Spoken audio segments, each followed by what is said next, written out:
বন্ধুরা, আমরা চলে আসলাম আরেকটি ব্লগ নিয়ে। আমরা যে পার্সেল আনতে গিয়েছিলাম, একটু আগে যে ভিডিও আপলোড করলাম, আমরা পার্সেল নিয়ে বাসায় চলে আসছি। আমরা খাবারের প্রিপারেশন নিচ্ছি।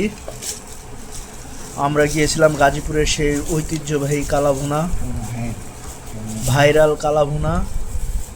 সেটি হচ্ছে আলামিন মামার কালাভুনা, যেটি কিনা গাজীপুরের হাইওয়ের পাশে অবস্থিত। এখান থেকে আমরা যে কালাভুনাটা নিয়ে এসেছি সেটা এখন দেখতে পাচ্ছেন। কালারটা দেখেন শুধু, জাস্ট ওয়াও। আমার মনে হয় না এতে এতটা স্বাস্থ্যসম্মত, বাট মুখরোচক কালারই বলে দিচ্ছে। তবে এটা নিয়মিত খাইলে মানুষ অসুস্থ হয়ে যাওয়ার সম্ভাবনা আছে আমি মনে করি। তবে সালাদটা দিছে দুর্দান্ত। সালাদটা হচ্ছে ওইখান থেকে জাস্ট কেটে দিয়ে দিয়েছে, আমরা বাসায় এনে মাখাইছি। কারণ ওইখান থেকে যদি লবণ দিয়ে করে দিত তো সেই ক্ষেত্রে সালাদের মজাটা ওইভাবে পাওয়া যেত না। যাক, আমরা দুটো পার্সেল নিয়ে আসছিলাম।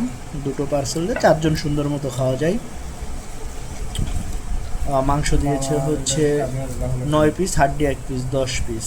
ঠিক আছে, যাক আলহামদুলিল্লাহ, খাওয়া শুরু করি। এটার টেস্টটা অসাধারণ। এর আগে একবার আমি খেয়েছি, দেখি এর টেস্টটা কেমন। Just wow. মশলাটা এত সুন্দরভাবে এটার সাথে মিক্স হয়েছে, যেটা আসলে না বললেই নয়। আসলে এটা অ্যাকচুয়ালি মশলারই খেলা। তো বন্ধুরা, সবাই ভালো থাকবেন। আল্লাহ হাফেজ। ভিডিও ভালো লাগলে সাবস্ক্রাইব করে পাশে থাকবেন।